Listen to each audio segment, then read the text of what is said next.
How? Why? Who? I was struggling to even confront emotionally, but also just understanding.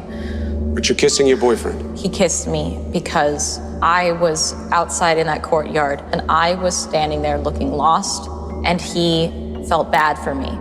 Your roommates, your boyfriend, the cops, they all say the same thing. They thought you were responding weird, odd, strange. Yeah. What makes you strange? I was simply reacting to what was happening. On the night of November 1st, 2007, during the Italian public holiday, namely All Saints' Day, 21-year-old British student Meredith Kercher shared dinner with friends before saying goodbye and making the short 500-yard walk back to her accommodation, located at Via Della Pergola 7 in Perugia, Italy. Over the following hours, one of the following four possibilities took place. Number 1, a suspect followed her home. Number 2, a suspect was waiting in her home. Number 3, a suspect broke into her home. Number 4, a suspect was invited into her home. As night fell on All Saints' Day, All Souls' Day emerged from the same darkness that the suspect had escaped into. And with this, Italy awoke to the news of a horrific murder mystery occurring on their very doorstep. On a day that the country spent honouring and celebrating the dead, another life would be tragically added to the list. Was it the work of Meredith's housemates? Was it the work of a house guest? Or was it the work of a stranger?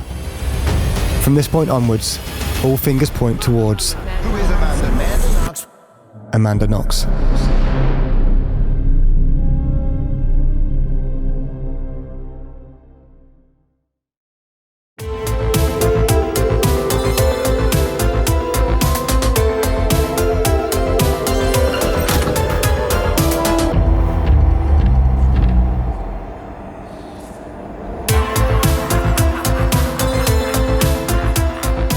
Hello and welcome to I Could Murder a Podcast. This week's case is a case that got the whole world talking and divided opinion between peers.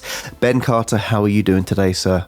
Doing really well. I'm excited to see. I'm here with my two best friends, and I'm here. Where are they? There. Coffee and water. Nice. Hydration and pooey ones. But this is very much reminding me of last series, our staircase episode. I'm wondering which side we're all going to be on. We don't know one another's opinion. We kind of feel like we know one another's opinion, but I'm excited to see where this goes this week. It's, as you said, very divisive case. How are we, producer Dan? Yeah, very good. I'm very excited for this one. Been following it for years. A fascinating case at that. Compelled me from the start, like many others. You could argue Amanda Knox didn't look the part of a murderer, perhaps, which is why it was so compelling from the off. And certain sides to her were unravelled by the media, and a trial by media it was. So, very excited to jump into this case. Before we get into it, Ben, can you remind the listeners and the viewers, what was your cryptic clue for this week's case? In Jamaica, this is how they praise the star of Jackass, Mandem Knox. Mandem Knox. Mandem Knox, yeah. Or anywhere in the Caribbean, really, or parts of London. Except Mandem Knox, Johnny Knoxville, Mandem. Well done, Johnny. That was a good stunt. Amanda Knox. We're back. We are back. Not already mixed with much cultures, have you, Ben? Yeah, big time. Mandem Knox. But there you go. So hopefully, have you got another one of those for us at the end of the episode? Oh yes, yeah, an even more infuriating one. But you had a better version, Tom, than my one, which I should have just maybe rolled with that. I can't remember. A man knocks. It was like a man knocks on. What does a man do to a fella do to let you know he's out the door? Yes. A man knocks. Doesn't really work. So, of course, this week's case is the Amanda Knox case. Also referred to as the murder of Meredith Kercher, the case that divided the world, the Foxy Knoxy case, the case of Rudy Guede, and the trial of Amanda Knox. And we want to focus a bit more, obviously, on the Meredith Kercher element of this case, because in a lot of the content that's out there, she is often kind of brushed over slightly, which is terrible for a victim. And it's an absolutely tragic one in terms of the life that was lost, but not only that, the impact that had on her family and the families of all involved. We're going to jump into it now. Amanda Marie Knox was born on the 9th of July 1987 in the city of Seattle, Washington, which I thought, considering the hundreds of cases we've covered, it marked the closest case where producer Dan could have got a first birthday invite. Well, because I find her quite attractive, or? Oh, sorry. No, years. All right. But also because you find her quite attractive. My birthday's in October. Yeah, when she's born, that sounds like it does sound like you're insinuating something else there. But this has gone down a direction I wasn't planning. I think if it was in October, that would kind of make more sense. But yeah, no, I know. Just the years. Headshot. She was the first of 2 baby girls born to German-American couple Kurt and Ida Knox, with her father Kurt working as the VP of Finance for Macy's. So yeah, quite a high-ranking role there. Whilst her mother Ida worked as a school teacher, I think predominantly teaching maths. Or math. it's maths. It all adds up. It's fairly safe to say that Amanda and her sisters had a somewhat privileged upbringing, certainly compared to other cases we've covered, though the family would encounter some problems shortly after Amanda was born, which resulted in Kurt and Ida getting divorced. Ida soon remarried an IT consultant named Chris Mellis, and Amanda became a stepsister to 2 other girls. The thing is, we don't know for sure. It could be an IT consultant and they're just obsessed with horror films. That's true. We can't be sure for that. And also, I heard an interview with Amanda talking about her life in Seattle, and she described it as people from Seattle are very granola and Birkenstock kind of people. Oh. Which I didn't... Sounds like your sort of thing. Does it? Birkenstock. Got one, haven't you? I haven't got any Birkenstocks and they ain't granola, but vegetarian. We should hang out more. Best friends, coffee and water. Yeah, that kind of threw me because I was like, whenever I think of Seattle, I think of Nirvana, but I was like, oh, granola and Birkenstocks. But there you go. This week's episode is sponsored by Birkenstocks. Want to be comfy, but let your feet breathe? Come outside and wear some Birkenstocks. The jingles are back. I was half like, I'll get there. So from a young age, Amanda was very into her sports and drama, playing football or soccer for her local team, and also going on to perform in musicals and theatre at school. Through this, she made lots of friends and was described as a very popular young girl who was kind and gentle, apart from when she was on the football pitch. And this is actually where she earned the nickname Foxy Noxy, because obviously this is a nickname that would later in life really come back to not do her too many favours. But yeah, it was from her playing football. And on her gaining this nickname, Amanda's mother, Ida, would say the following. Amanda was like a fox. She played as a defender, and she was so intense, so focused. She was short, and she would crouch down, and she would stop people out of nowhere. I don't know how she did it. She said on a thing I watched that she was called it because she said some language in football, which, I mean, I'm not great with the technical side of things. She played the top of the diamond, which for me would be centre attacking midfield. Yeah, number 10. Yeah, but she said she played there, and she was described as a fox because she used to steal the ball like a fox would steal eggs, chicken eggs to be specific. Oh, okay. And then she ate it, so she would get a red card. Oh, wow. Saw a massive... She did eat the ball. Then. Wow. I was just distracted by, I saw a giant fox in London just walking around the weekend just gone, and then parrots. A giant fox? You sure it wasn't a horse? No. No, it was because it's quite a skinny fox as well, really tufty. I'd say it had tufty hair, or tufty fur, sorry. And just after I saw the fox sort of walk down the street, I saw a parrot in a tree. Well, a set of parrots. That's a bizarre day. Yeah.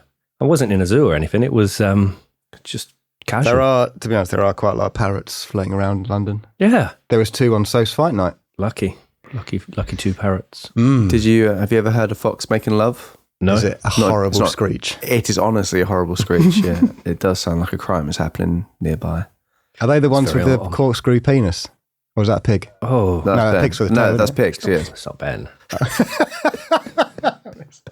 No, that is pigs. I think there's probably other ones with it. I saw a toucan's tongue the other day, and that's bizarre. It looks like a feather. Oh. That's cute. Don't know if it's cute. Imagine eating your dinner with a feather instead of a tongue. My granola and my Birkenstocks. It'd be horrible. What was the thing about fox making love? It's terrifying. It's terrifying. Well, love and terrifying kind of come into this case a little bit. It's on very much the theme. Don't know if rape is love. No. Fox mating calls with Dan Lambert.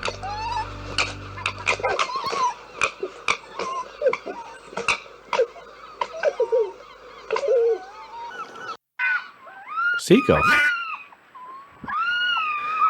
Oh. Yeah. Fox mating calls with Dan Lambert. Ranker. Rank. It's quite a scary noise. I could use that for the intro. Despite her popularity, Amanda was described as someone who was inadvertently quite socially awkward. Though she would be book smart, she seemed to come up a little short on her street smarts. She would regularly approach strangers and happily introduce herself, which often led to boys and young men to believe she was flirting with them, and caused one homeless individual to attempt to follow her home.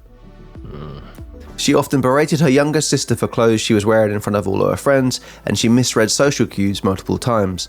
Once saying that her hairdresser's new trainers were completely hideous when she asked Amanda for her feedback.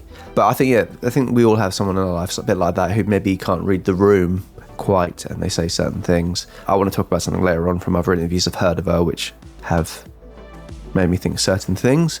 Amanda attended at the Society of Jesus private school at Seattle Prep, a school renowned for an alumni full of athletes and Congress people, before going on to study linguistics at the University of Washington. During her childhood, she enjoyed countless family holidays across the Americas, as well as over in Europe. In 2002, when Amanda was 15, she and her sisters had the opportunity to explore different parts of Italy together with their mother and stepfather. Here they visited Naples, the Amalfi Coast, Pompeii, Rome and Pisa. This particular holiday, together with her mother giving her a copy of the book Under the Tuscan Sun, made Amanda completely fall in love with Italy and the idea of potentially living and studying there in the future. Under the Tuscan sun. Do-do, boom. Ba-dum, boom. Never read it. As she grew into a young adult, Amanda was described as becoming far more confident and far more outgoing. She continued to play on the Foxy Noxy nickname and became known as someone who would throw loud parties in a suburban upper-class neighbourhood.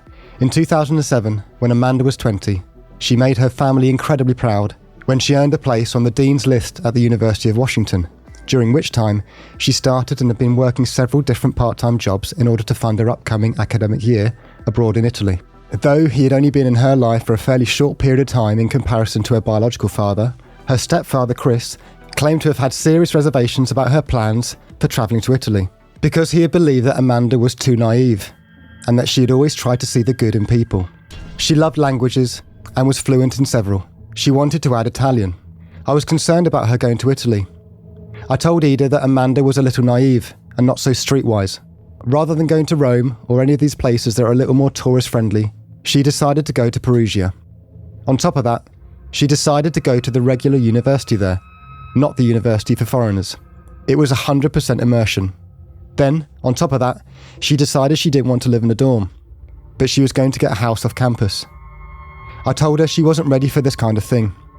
I told her to go and study in Germany because we have family there, but she said her German was already perfect.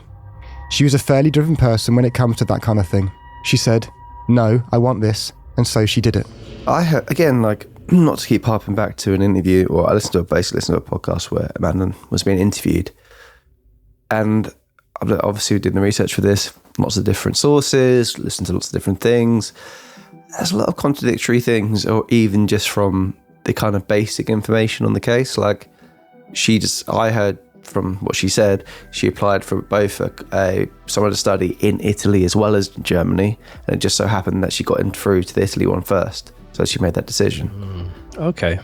Yeah, I'd imagine even if both of them accepted her, from what is out there, but then you said the information can be contradictory, I would imagine she would gravitate more towards Italy than Germany, based on what we've explored in her childhood at the moment. But yeah, that's interesting. I think her parents like the idea of, because it was, family over there, and they're worried about her being a bit naive, like we've said, that would be an easier step for her to go forward with. But yeah, there's plenty of other moments which I'll go into in terms of where certain things, again, even from her story, seemingly it's changed over the years since things have emerged or things have come out.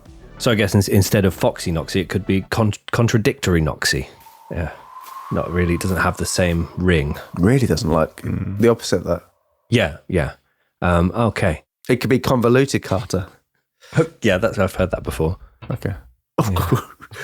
Heard that one next. So Amanda now has her flight booked despite the reservations of her stepfather, and she is ready for her dream year abroad in Italy. And unfortunately, yeah, as you know, if you're familiar with this case, it would be anything but a dream. very much turned into a nightmare from quite early on in this year abroad. And it's here that we move to the timeline of the case of Amanda Knox, the murder of Meredith Kercher. September 20th, 2007. Despite her stepfather's pleas, Amanda proceeded with her academic year abroad. She moved to the city of Perugia in central Italy, where she took up accommodation at a 4-bedroom ground floor apartment at, and I heard this on a documentary, so hopefully going to smash this, Via Della Pergola. I think I got the pergola part wrong. Via Della Pergola 7. Kind of like that, which was actually just a short walk from the city centre. Here, she moved in with 21-year-old British student Meredith Kercher, who had been in the property 10 days prior to Amanda arriving, as well as 2 young Italian women who were studying to become lawyers, and this was Filomena and Laura. Amanda chose Perugia over Florence, which offered essentially the same courses because she felt that she would get a more authentic experience in Perugia due to its comparative lack of tourists in the area. But Florence is beautiful as well. All of it's bloody beautiful, isn't it? Not long after arriving, Amanda started working at a local bar called Le Chic, which was owned by a Congolese man by the name of Dia Patrick Lumumba. So Perugia is, you'd say in the UK for a beautiful little town, it's like a biscuit, what's it, shortbread, Christmas, what's it called? I can't even say it, biscuit tin. What's it called when it's like a nice looking place in the UK? It looks like a... Picturesque. No, but there's a biscuit tin. Or Biscuit tin. Yeah. I like this. In the UK, if somewhere is very quaint, it can often be described as a biscuit tin image. I've Googled that and it says that is a thing. I think Perugia, you could probably say it's a panettone box of a place. It's very picturesque. And where Amanda was living, like you could look out and see some vineyards, I believe, and there's fig trees in the garden. It was a very beautiful place. A lot of people did study there, so there wasn't quite a fair, student kind of vibe there as well. But yeah, it was a very picturesque place. Although she is said to have got on well with her housemates, Amanda preferred to spend her spare time socialising with Italians rather than her fellow overseas students.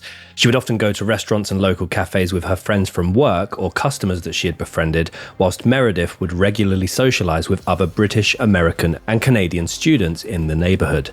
Many of Meredith's friends would later claim that they very rarely saw Amanda, with the exception of a handful of occasions. One such occasion was in the mid-October of 2007 when Amanda and Meredith, as well as some mutual friends, went to an after-party in the basement dwelling of their apartment. This is where a man named Giacomo Silenzi and 3 other young Italian men were living, and apparently the group shared an interest in similar music. The group would drink and laugh and listen to music together, occasionally going to nightclubs as a group, and this eventually resulted in Giacomo starting to date Meredith. During one particular after-party, Giacomo introduced the girls to a friend from basketball, a man originally from the Ivory Coast named Rudy Guede.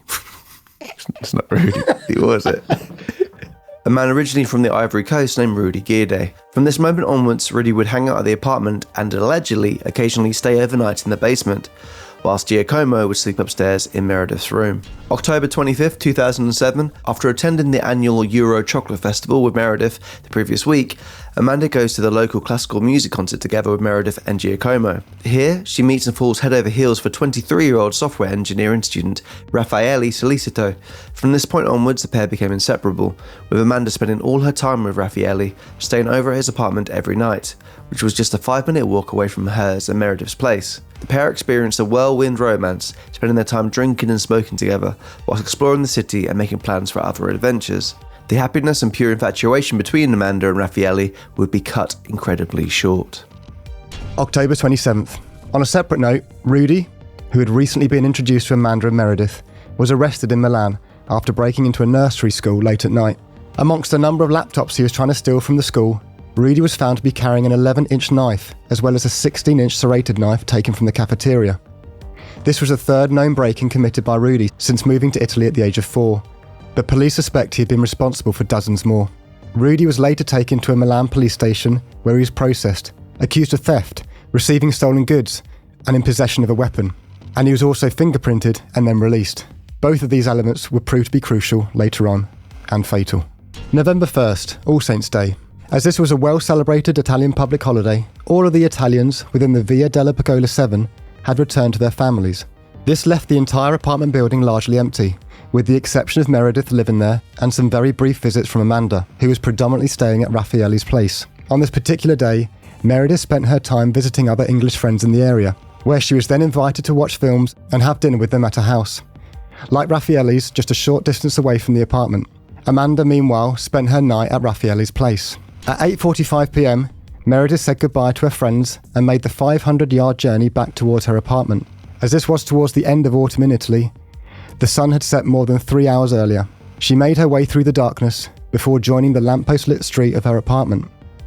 Meredith arrives and makes her way onto the property, and it is believed that she was alone in the property at the time, but what occurs over the next several hours still remains somewhat of a mystery almost 17 years later.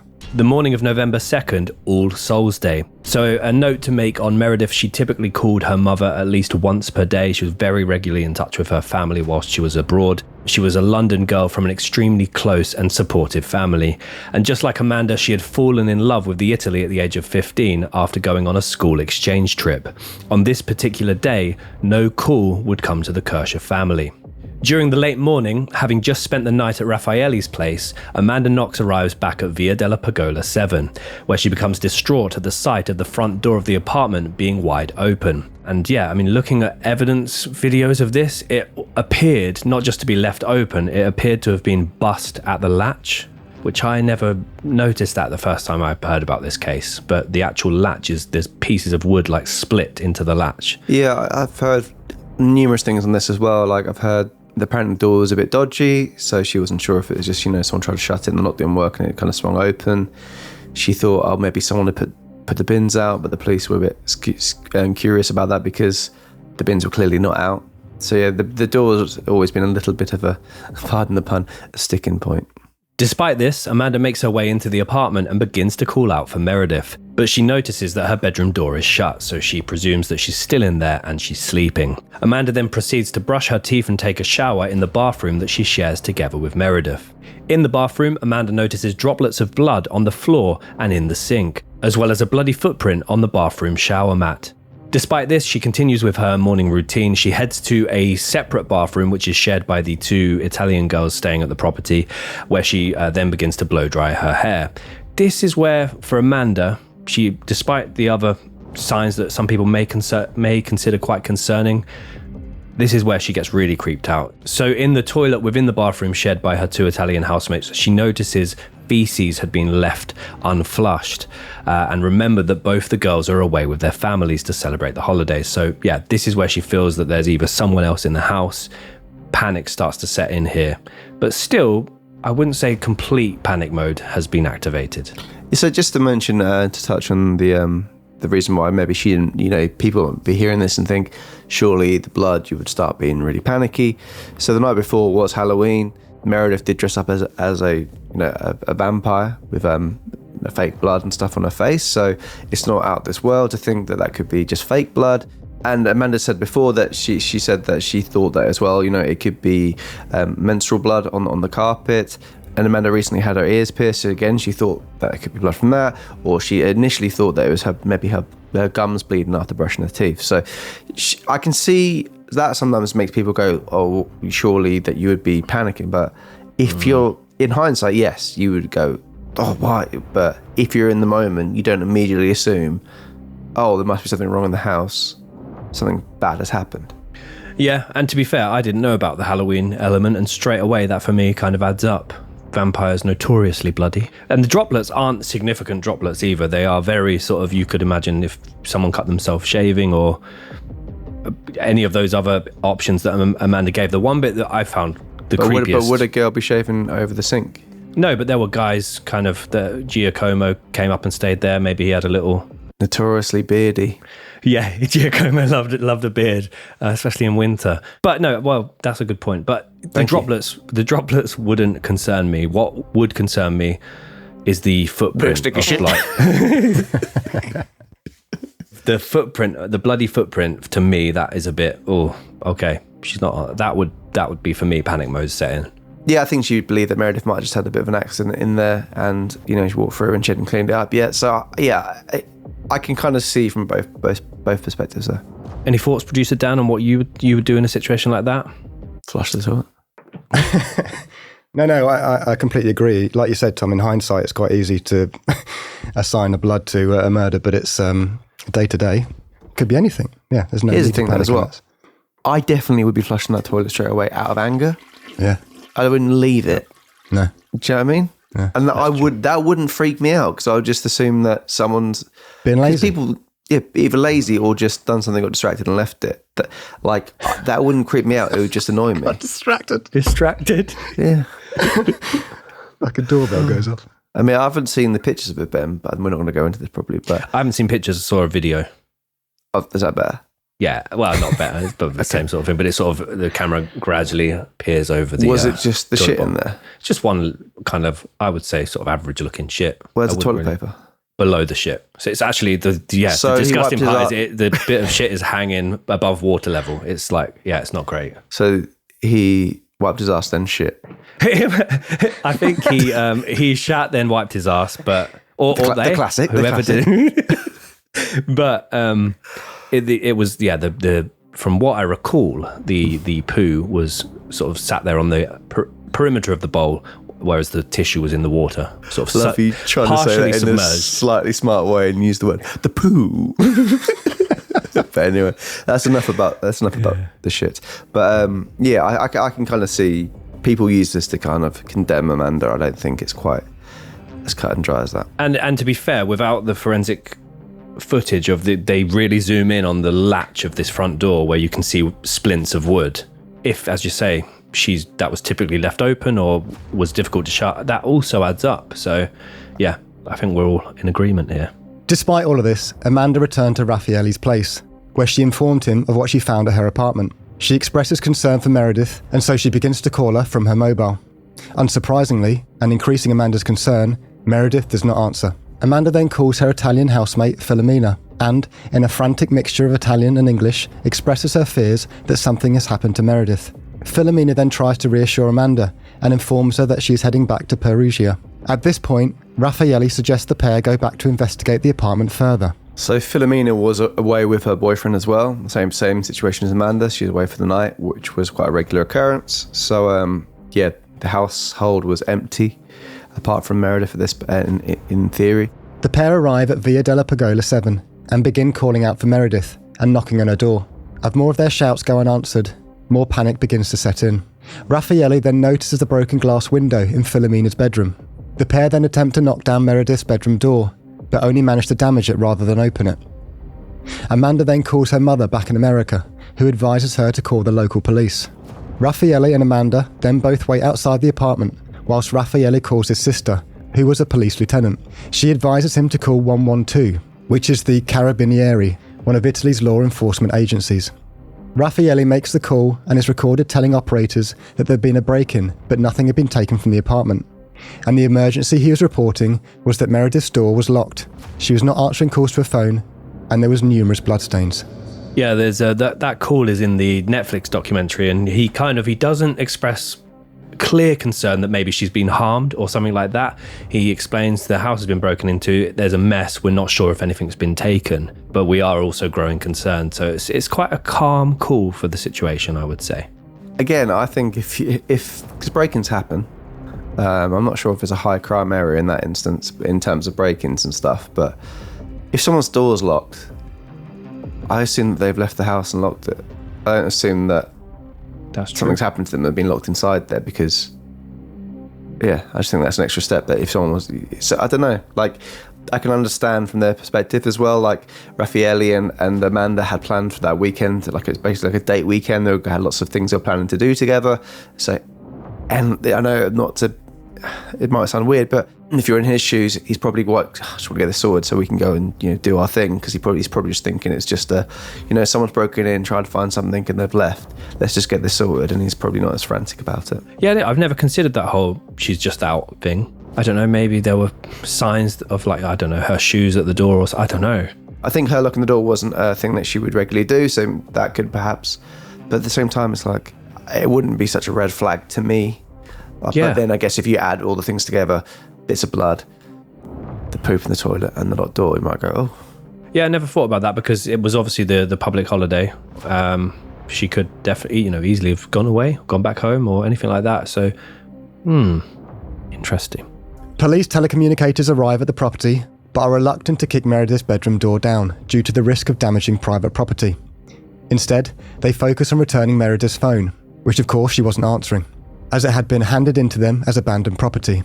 The panic between Amanda and Raffaele reaches an all-time high, and they beg the police to kick the door down, but they continue to refuse. Philomena then arrives at the property and helps to translate the situation from Amanda to the police, whilst also searching her own bedroom for any missing items. Whilst Philomena is searching her bedroom, she is unknowingly disturbing a crime scene.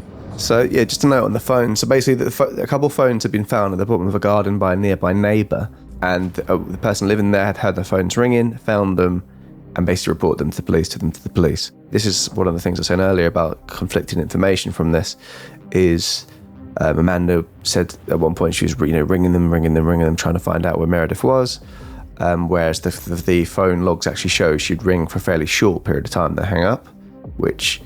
you could imply that she was doing it to leave a trail to show that she had actually tried to call. So that's quite curious.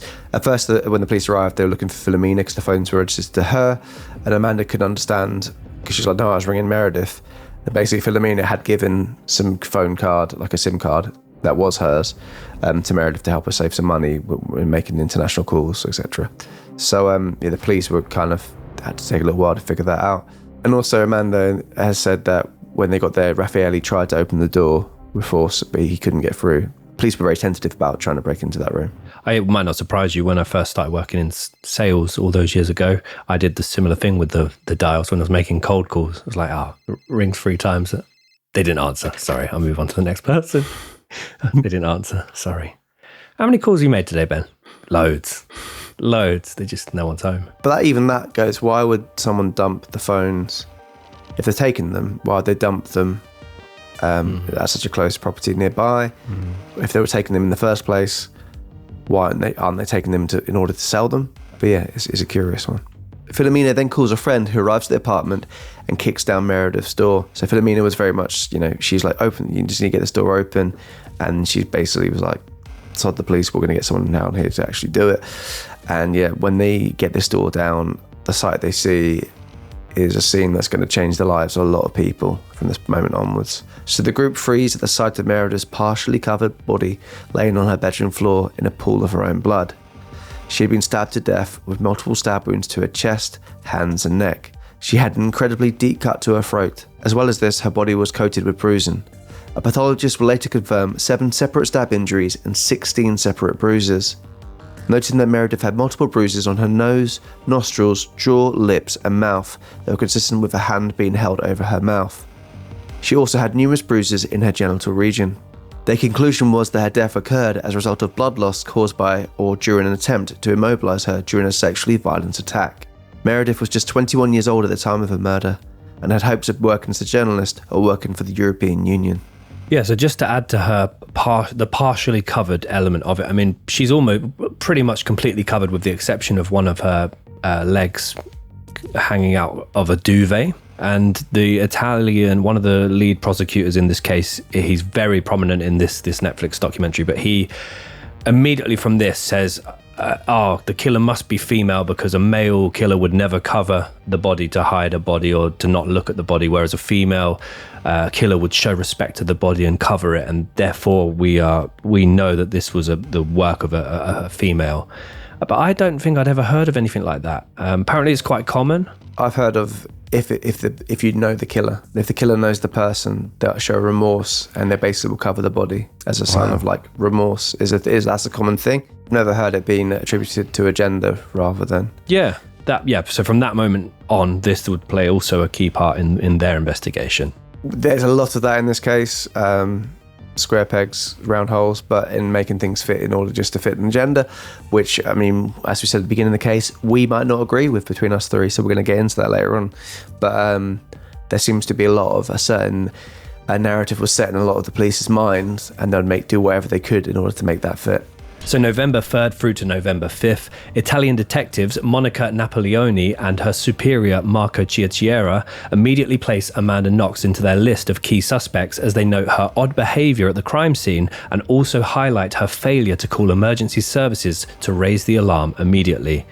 Which, again, if you're living abroad in a foreign country and you don't necessarily know I don't feel like I'm making a really weak excuse here, but it might, maybe people will disagree with this, but she might feel more comfortable to get an Italian person there with her immediately, like she did with Raffaele, and tried to get Filomena there, rather than calling emergency services and not being able to fluently convey that message of emergency to them. I don't think that's a crazy thing. I mean, I think by the time that she went to Raffaele anyway, like, she was going back there because she felt uneasy. She didn't know what the severity of the situation was. I think Filomena was the one that really pushed her on the phone to go back there. No, go back there, I'll meet you there, we'll figure out what's going on. So, yeah, I don't think that's an odd thing to do, because, yeah. Well, the police, that to them, she's behaving oddly at the crime scene, which we'll get into. She was not showing clear signs of being put through any trauma or fear for her friend. So from this point onwards, Amanda, as Tom said, very much square pegs round holes, but Amanda is a key person of suspect for them. They interview Amanda, Raffaele, Filomena, Laura, Giacomo, as well as locals in the neighbourhood and the police telecommunicators who were first to arrive at the scene. Many of them were quick to point out Amanda and Raffaele's apparently odd behaviour. The couple were filmed kissing and embracing together whilst investigators continued to search the apartment. Amanda, still in a state of shock, informs investigators that she and Raffaele had been together the entire night, drinking, smoking weed, having sex and watching the French movie Amélie together. Unfortunately for the couple, the only person that could corroborate this story was Raffaele himself, and he told police that he couldn't remember if she was at his apartment or not. And his story would gradually change over the coming days, and straight away him saying, I'm not sure if she was there or not. That is, again, I think the Italians were putting pressure on him to maybe believe that himself, but his story now would gradually change, and it would not do any favours for Amanda whatsoever. Yeah, so to dissect this a little bit, so we've heard before, and obviously in plenty of cases, about police kind of changing the narrative themselves.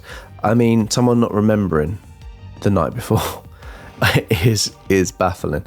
But the one of the big cruxes as to why the police and why the public especially have gone after Amanda about this case is her behaviour soon after what's happened. So yeah, there's shots of her, and Raffaele embracing, kissing. They've been together for 5 days by this point, so not long at all. A very fresh new relationship. Amanda has said basically that she hadn't seen what Filomena had seen. She hadn't seen in the room. She hadn't seen the murder scene. She was getting given little bits of information here and there, but she didn't quite know the gravity of everything.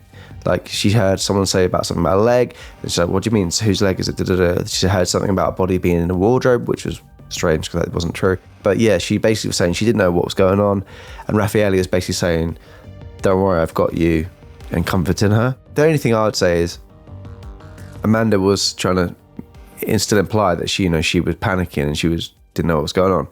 She doesn't look very panicked in the video, and I do find it unsettling that I know I'm probably the first one always to say you never know how people deal with grief or deal with shock, but I do think that being completely emotionless is different to conveying an emotion of soppy teen puppy love in in a scene like that. I remember seeing the footage because it was, everybody was commenting on it, but to me actually I could apply shock on her face. I could see shock, maybe not panic, but what I do remember is I'm a bit kind of on the fence for this, but I remember the kissing being a bit too much. It was a bit too passionate for the situation. But she does all sorts of strange things going on with it, doesn't she? The thing about Amanda is completely not a negative thing or a thing I'm using as a judgy thing, but she is quite a sexual person in terms of the way she talks about things and the way she is. And as we said before, she's at times very tone deaf with what she says or what she does. So, that this could be just another big moment where she's completely tone deaf. PDA, she was more than happy in public displays of affection, and she could have just thought, this was a comfort thing for her to make her, kind of deal with the situation. But this is something that'll be used time and time again as something to prove that Amanda, she was in on it the whole time. I did find it jarring. I remember they sort of pan from forensic people, all in their forensic gear. Then they pan over to Amanda and Raffaele, and they're embracing each other I would say quite intimately. he's painted as quite as kind of a soft character, like very gentle. And I feel like they're actually, the way they're both holding each other is that's maybe their way of both kind of protecting and coping with the situation with one another. But I can completely understand. To flip it on its head though, for both of you, is like, if you had a slight suspicion that she had done it, and like at the back of your head, and then you see that, you can understand why people have gone, boom. That's completely heartless, didn't care. Yeah. So despite this, the police continue to interrogate Amanda and Raffaele, and this is to note without the presence of lawyers, and they do this over the following 2 to 3 days. There would also later be allegations from Amanda that a female officer physically abused her twice in the back of the head during one of their encounters. And yeah, their argument for not having lawyers appointed from the off is that in Italian law, they only mandate the appointment of a lawyer for someone suspected of a crime, which surely she has been suspected from the off. Well, they were saying that she's a witness, so therefore she's not eligible. So like, yeah, you're right. They 100% in their minds had her as a suspect, but they're kind of, you know how it is. It's easier for them not to have a lawyer there. Yeah. So they're going to say that they're a witness and not say she's a suspect at this time, but they definitely had her in their minds. And although a lot of, with Amanda, of course, a lot of it was lost in translation, they also told her that things would be made so much worse if she did ask for a lawyer, and that would make her look guilty. So therefore she continued. But she also didn't have like a capable translator there with her either, and she wasn't fluent at this point. So it was very like anything she said in in English, she swore, didn't she? She said fuck, and they thought that she was saying fuck you to them, and it all got quite heated at the point where they were first interrogating her. Yeah, I mean, in regards to not having a translator there, I find that completely baffling. For the police's perspective, it's going to make everything a million times easier to get through to her. But yeah, maybe they assumed that she was playing dumb and pretending she didn't know what they were saying. Yeah, it's very bizarre. The police seem to be being very kind of aggressive with their tactics.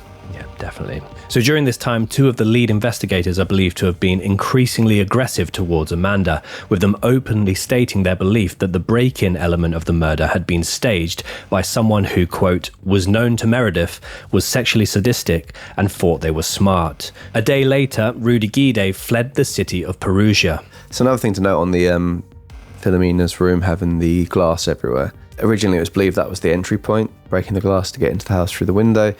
But the glass was on the inside. The room was ransacked. The word's back again. Ransacked.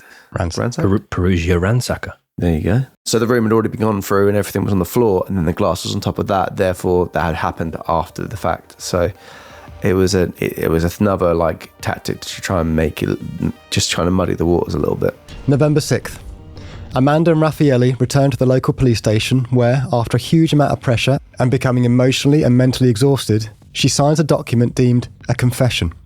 In this document, she states that her boss, the chic bar owner Patrick Lumumba, had broken into the apartment while she was there, before sexually assaulting and killing Meredith by cutting her throat. Immediately after this document is signed, Amanda, Raffaele, and Patrick Lumumba are arrested. 5 days later, after pressure from America, Amanda was allowed to meet with legal representatives, 10 days after she was first questioned.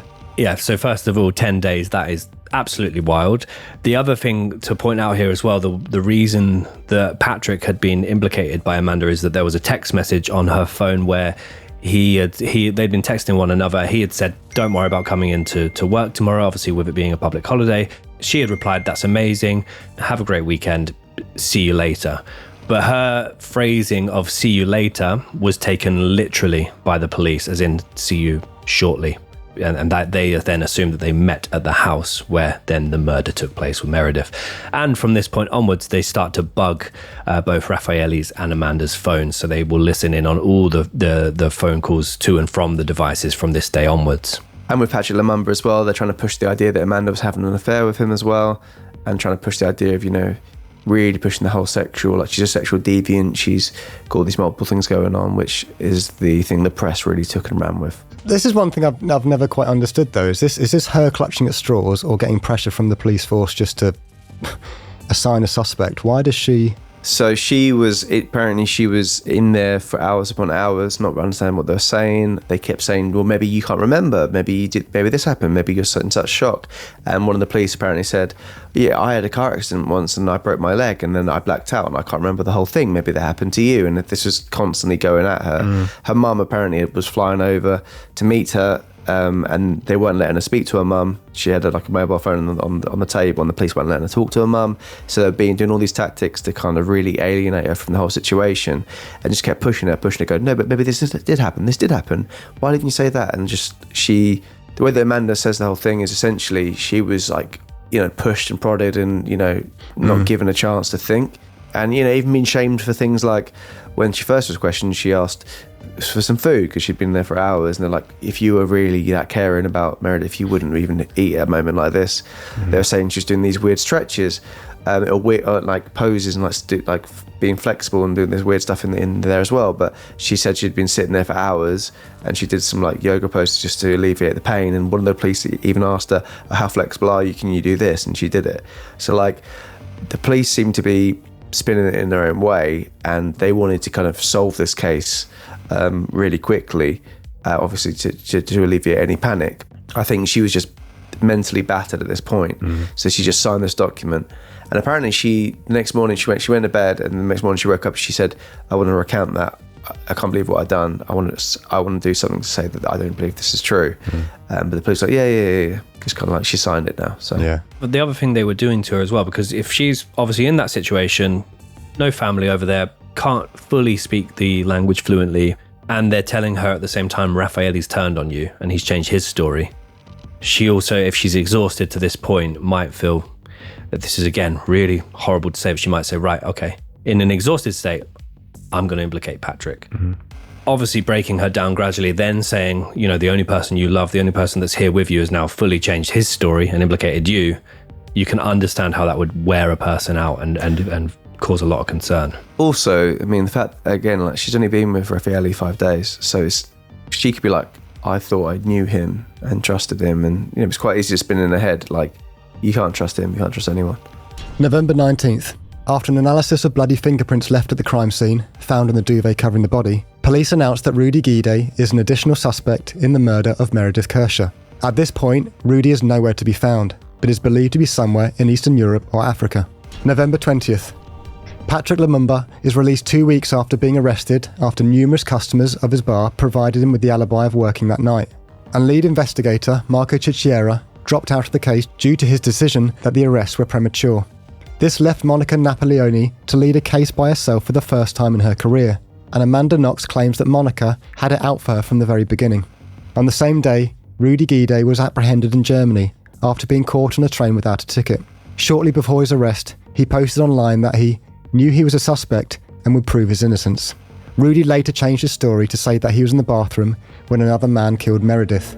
So they were able to, police having him as a suspect, they were also able to monitor his online activity, and I think that's how partly they tracked him down to Germany. But they were monitoring his Skype account. They had audio from a video call, but then they also saw text conversations where he basically said, I was there, me and Meredith were good friends, we didn't have a condom, so I was going to leave, then I heard screaming, I saw the silhouette of a man, but I fled the scene and ran away. And then he also said, by the way, Amanda has nothing to do with this, right at the end.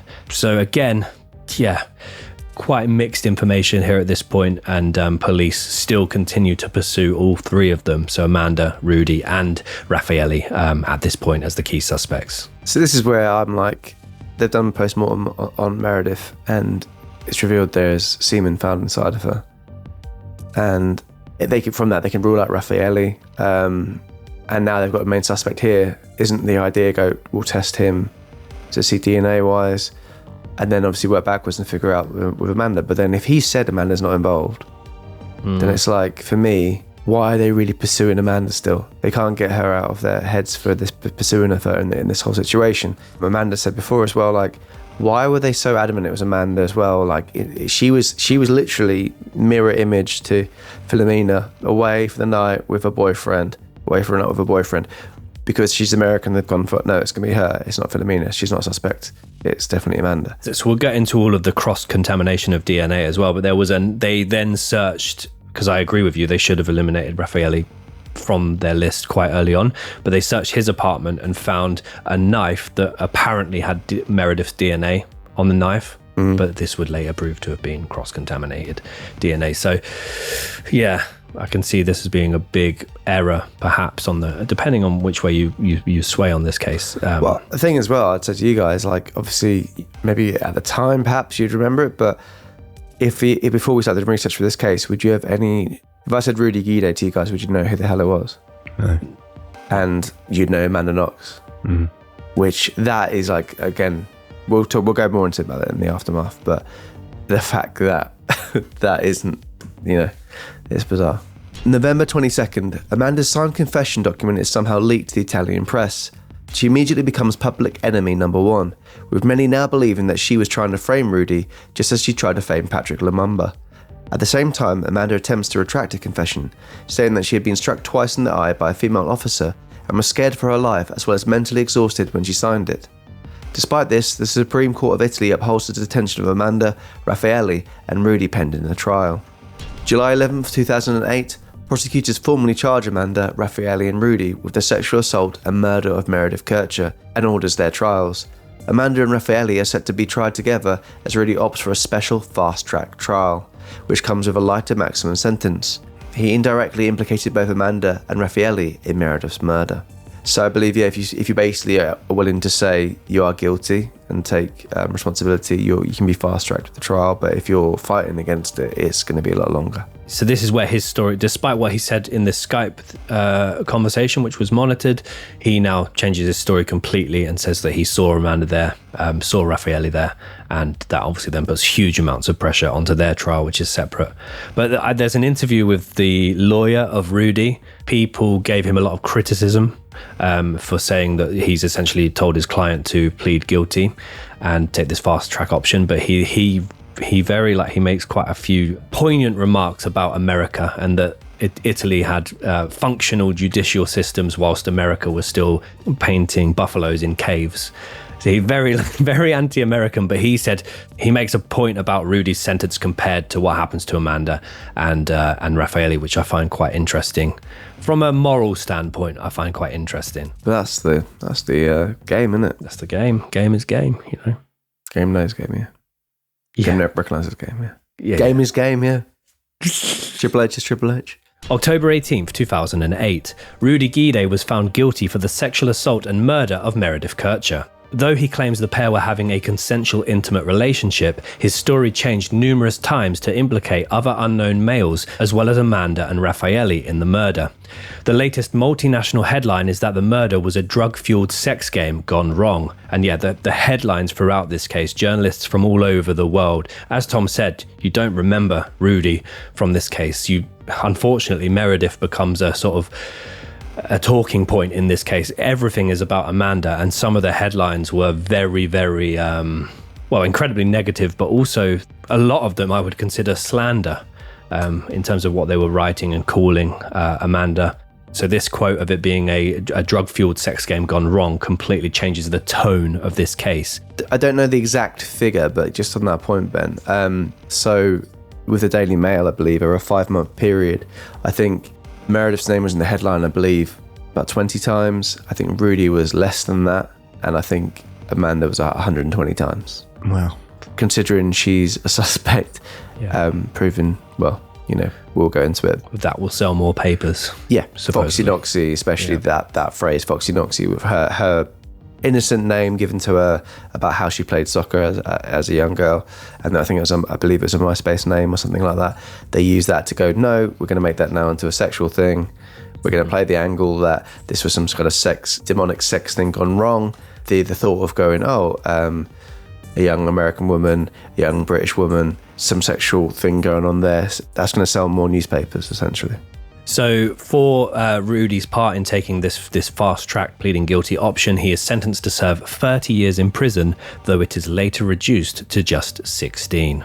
January 16th, 2009, so the following year, the trial of Amanda Knox and Raffaele Solicito begins. The prosecution alleged that Amanda had attacked Meredith in her bedroom, where she then repeatedly banged her head against a wall, forcefully held her face down and tried to strangle her. They stated in this reconstruction that Rudy, Amanda and Raffaele then removed Meredith's jeans and held her on her hands and knees whilst Rudy sexually abused her. They stated that Amanda then began to cut Meredith with a knife before inflicting the fatal stab wound on her throat, then staging a burglary. They based most of this reconstruction around Raffaele's DNA being found on the back of Meredith's bra clasp, but no other part of her bra. And they also obviously have this knife with a partial match to Meredith's DNA found in Raffaele's kitchen. The prosecution state that Amanda was overheard yelling the following during the attack. You acted the goody-goody so much. Now we're going to show you. Now you're going to be forced to have sex. So yeah, there was a person who lived locally, an elder lady, who said she heard some commotion during the time, but all she heard was a scream, then it stopped quite immediately, and then she heard someone run off down the road, and then shortly after, another pair of footsteps run off the other direction. So that was a big thing the police kind of used for a while, was the idea that there were two people involved in this. But she didn't say she heard anything about other screaming. All she heard was a female scream once, and then it was all done. And that kind of links to the bruising found around Meredith's mouth and nose and jaw. So the defense argued meanwhile that none of Amanda's DNA could be found on Meredith, her duvet, or any of the area nearby her body in her bedroom. They stated that Rudy acted alone and that Rudy's DNA could be found on the broken glass window of Philomena's bedroom, as well as a bloody footprint in the bathroom, proving that he used it as a way of breaking in. But again, there's other evidence the glass was above the ransacking, so there's evidence to contradict that last element. September 27th, 2009. Final witnesses are heard at the trial, and Rudy is even called as a witness, but he refuses to testify. Prosecution state that they are requesting a life sentence, as well as 9 months in solitary confinement for Amanda Knox, as well as a life sentence for Raffaele. I've never heard of a prosecution demanding solitary confinement. Yeah, this is a first. Would you say cruel and unusual? Cruel because we know the outcome of the case, as we'll get into later on in terms of our thoughts on the case, but I think it seems, particularly spiteful and mean. Spiteful, mean and unusual. Maybe that's just them trying to play up to the press and the media and also the public's outrage about the whole case. December 4th, 2009. The jury finds both Amanda and Raffaele guilty of the murder of Meredith Kercher and sentences Amanda to 26 years in prison, whilst Raffaele gets 25. Both confirm they will appeal their sentences. A tearful Amanda addresses the court. Raffaele and I are innocent and unjustly accused. I've been condemned for the crime I did not commit. The court has made a huge mistake. I don't know how to face the time ahead.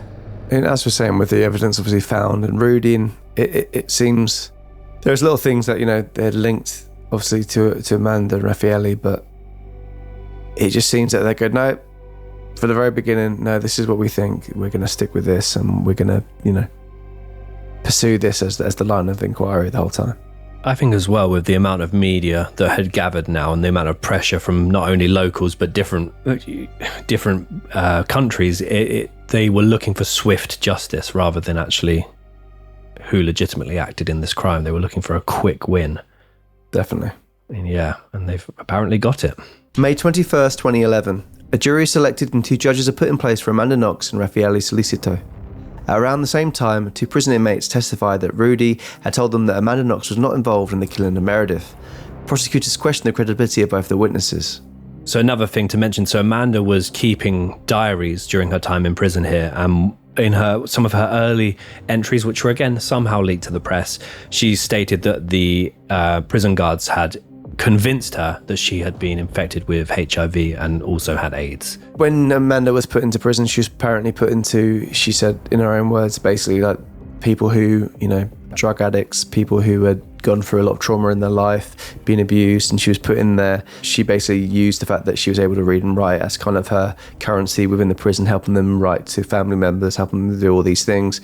The doctors, like, they checked her to see if she had been raped, so they did a very kind of personal examination, even though she never stated she was raped and she didn't need that. They went through that with her, which was quite an odd thing to do.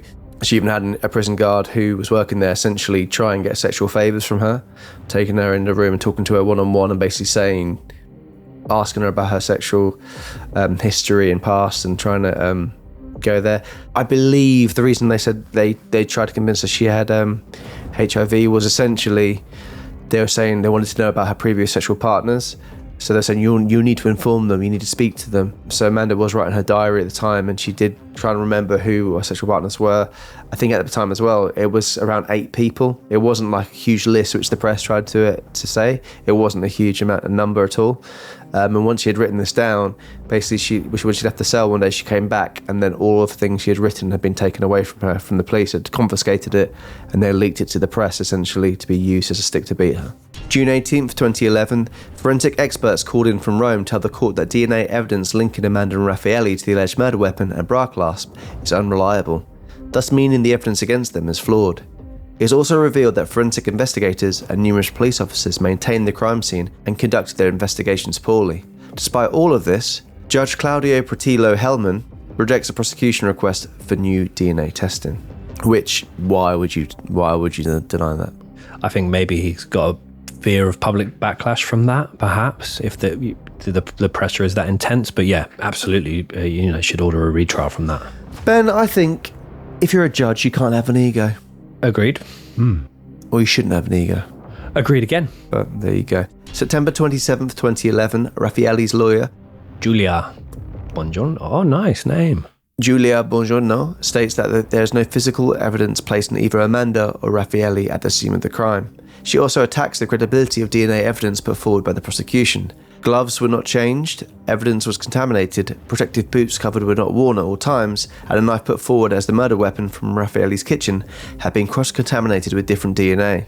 So that's what Ben was mentioning earlier about the Meredith's DNA being found in the knife. It was just cross-contamination. She says that Amanda's statements to the police the night of the murder should be discounted because of the extremely hostile question style of the police. There also wasn't any audio recording or video recording of that statement from Amanda, as she was being questioned as a witness, not as a suspect at the time. So they, very, very dubious indeed.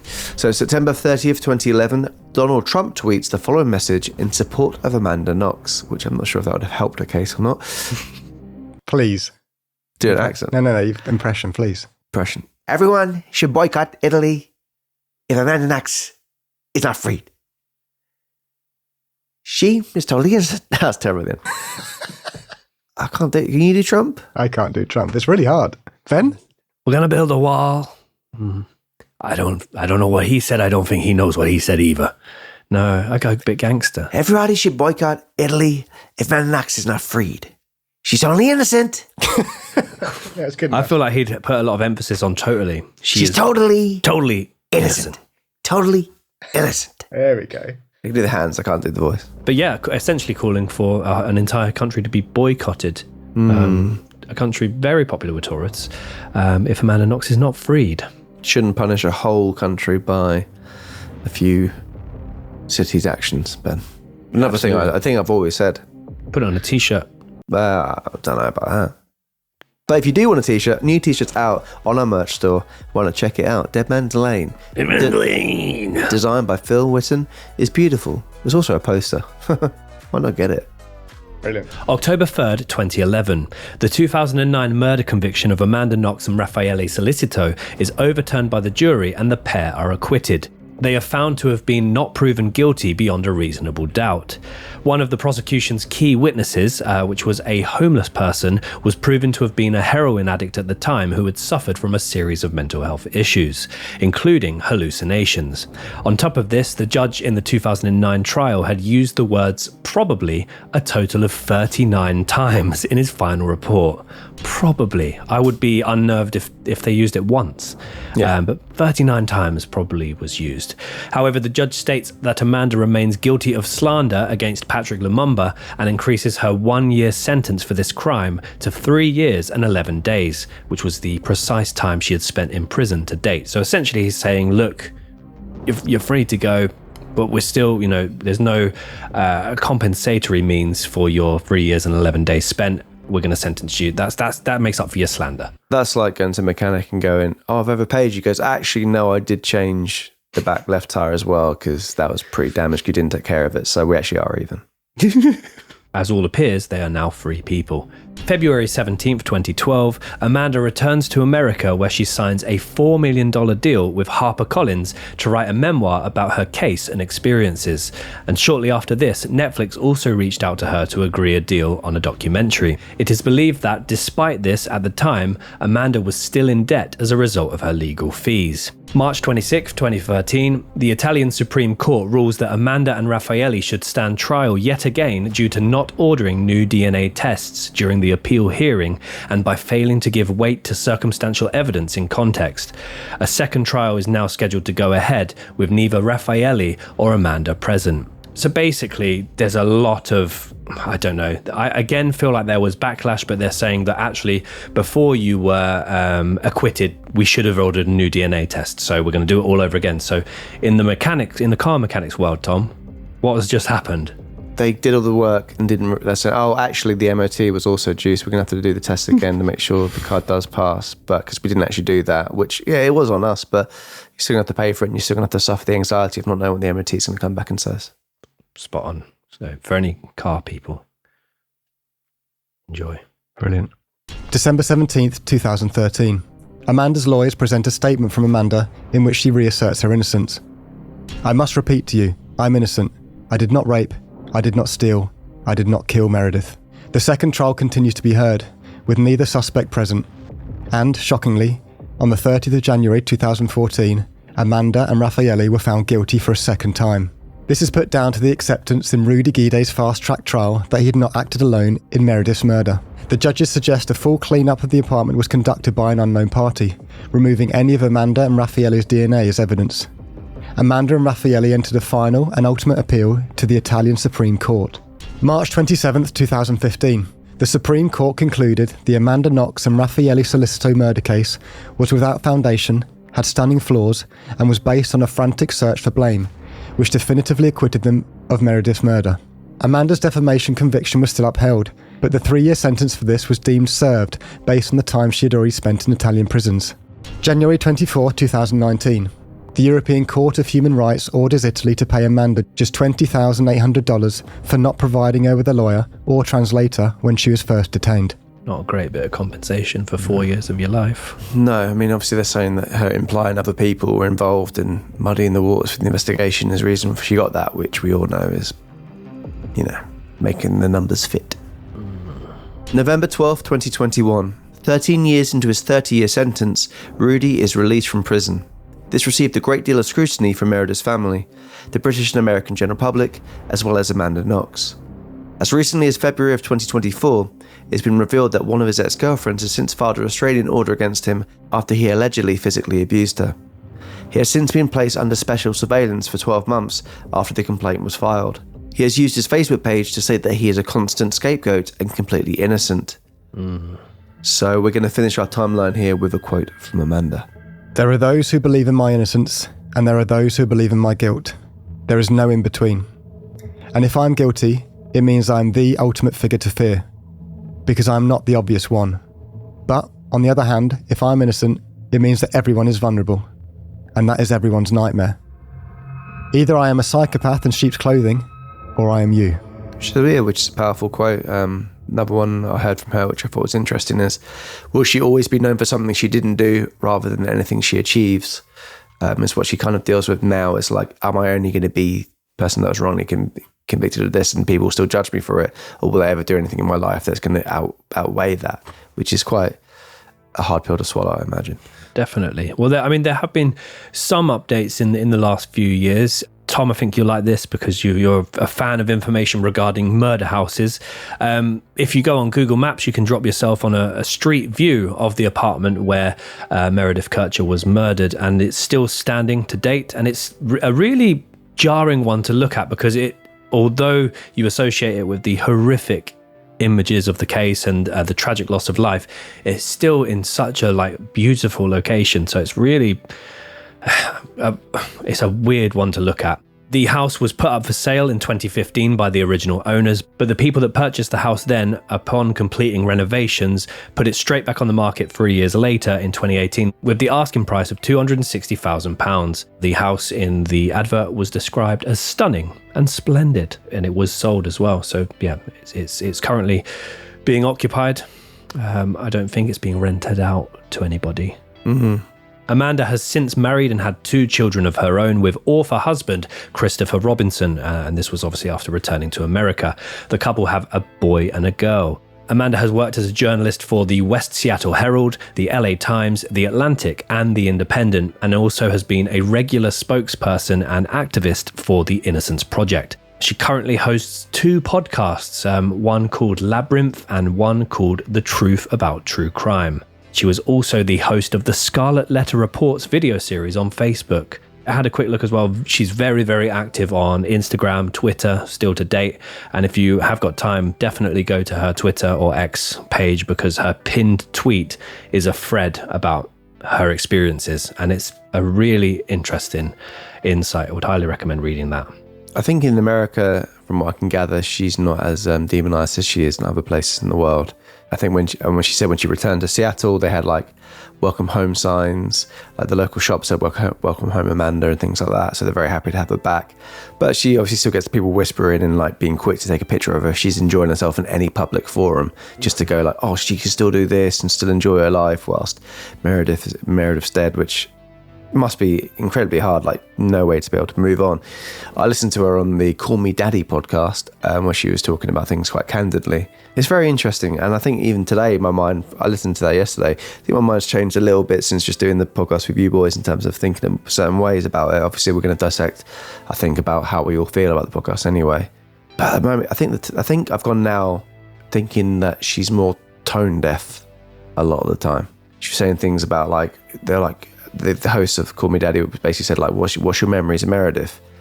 And her memory was, no, I went to a market one day and then I came back with this big piece of chocolate and then we made cookies together. And I was like, that's not really a memory of them, it's a memory of you in there. And she's like, did you guys got on there, didn't you? She's like, yeah, often this just would piss me off if I was Meredith. There's a memory of Meredith's outside reading and sometimes I'd go outside and play guitar when she was reading. I was like, that'd be really annoying. But she goes as well, I think back to Raffaele and, if we weren't dating, then I would have been in the house that night. And my mind immediately went down the line that she was going to say, maybe I would have been able to save her. But she goes, and maybe I'd have been killed as well. She's very her a lot of the time.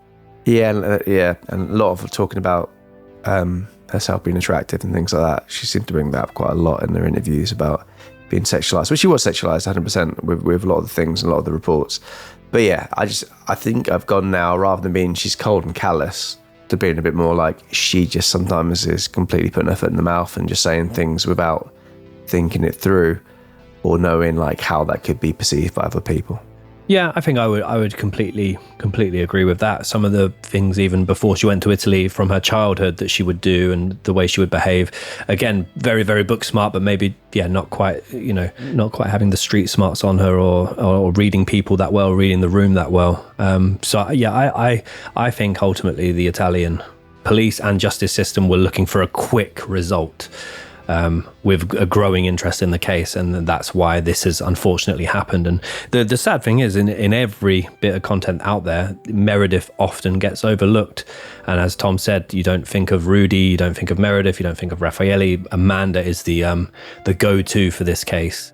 I believe she has returned, because from looking at her Instagram as well, she has returned to Italy a couple of times since. I remember watching the final Supreme Court decision being announced, and there was a lot of Italian outrage at the case that she's apparently got away with murder in their eyes. But yeah, very divisive case. But I think ultimately she's innocent, and Rudy was the guilty person who is free and on the streets now. That's my opinion. What about you, Dan? I agree. Yeah, weirdly, I thought you two boys were going to come on the slightly guilty side of the fence, but no, I'm completely aligned. And unfortunately, I think it's the Italian police had some sort of tunnel vision and focused on Amanda, and then you could argue it's trial by media as well, which reinforced their decision. A very horrible way of going about it. But you're right, Ben. It's kind of Meredith often gets forgotten about this. It's everybody knows the Amanda Knox case, not the Meredith Kercher case, which is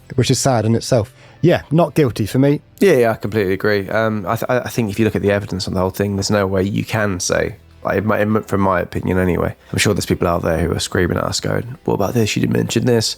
Obviously, interestingly, sorry to interrupt, I watched a few things on YouTube. There's a ton of comments saying that all three of them are complicit in this murder. A lot. Oh. And almost under every single comment, people are going, well, explain why, because you can't really do that. Yeah, but I say people will say that we didn't mention certain things, but obviously we've condensed this down into a short form content, so we couldn't go down every single avenue of the case. But yeah, there'll be people screaming at us saying you didn't do this, or why are you guys so blind to this. But yeah, that's our opinions from the research we've done. Obviously, let us know what you guys think in the comments below. We're always keen to hear what you guys think. And yeah, let us know, don't just say they did it. Give us something a bit more rounded in terms of why you believe they did it. I'm sure most people that would be commenting on this would have just watched 10 minutes of it and gone, oh, they're pro Amanda, and then not heard the whole thing. That tends to be the case. They wouldn't have even got to this stage yet. But yes, we always are keen to hear what you guys think. It's a very different one to what we normally do. It's such a famous case, but like Dan said, I think this is the biggest sign, for one of the biggest ones for us, which is trial by media, 100%. I guess I'm similar to Dan. I think I didn't necessarily think we would all align.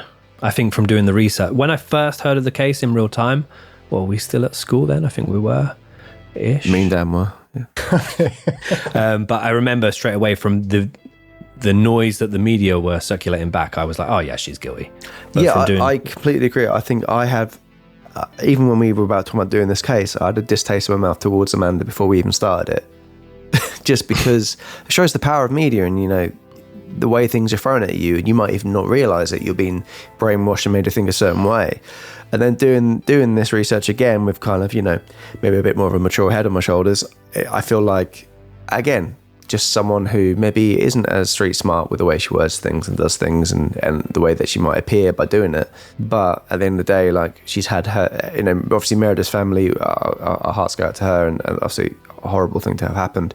But at the same time, it's like Amanda's life has been forever put under the shadow as well for this, and she will always have that over her. Yeah, that's very, very true. And as Tom said, we've kind of condensed this where we can. If you are interested in more deeper dives of the case, there's loads of documentaries out there. Amanda has a couple of her own podcasts. She's appeared in multiple other podcasts as well. In 2014, British film The Face of an Angel was released, and it was based around the murder of Meredith Kercher, but from the family's perspective, from the Knox family's perspective. And it apparently took inspiration from the book Angel Face, which was based on the case, and it stars Daniel Bruhl, Kate Beckinsale, shout out to Kate, and Cara Delevingne. It has got mixed reviews.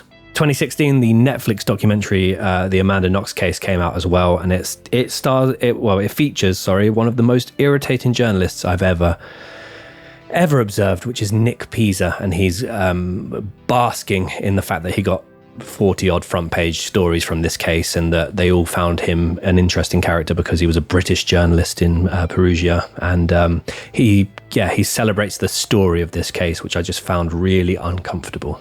Yeah, then that kind of sums it all up, doesn't it? Really, exactly what we were saying. She was used as complete fodder for the press.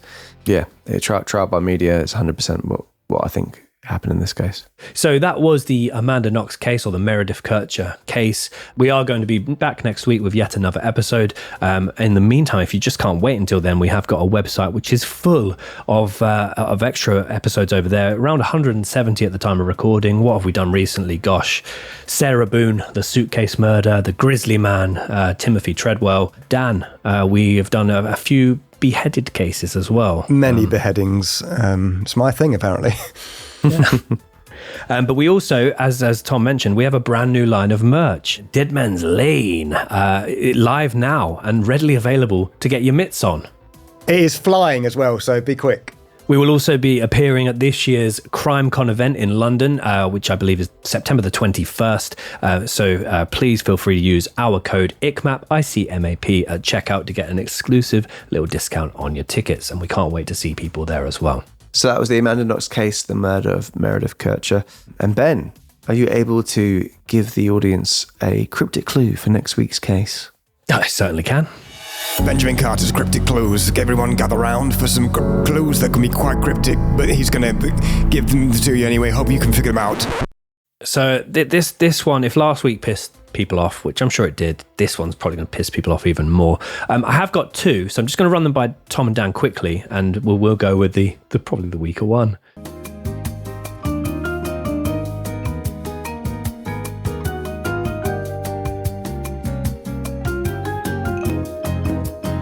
So next week's episode will be, I run a company that basically disposes of fruit. I run a company that basically disposes of fruit. The thing you do is you involve the word a bit in the thing, which isn't a cryptic clue. It's kind of, though. No. Just a little bit. Yeah. I mean, you could argue it is cryptic and it's kind of a clue.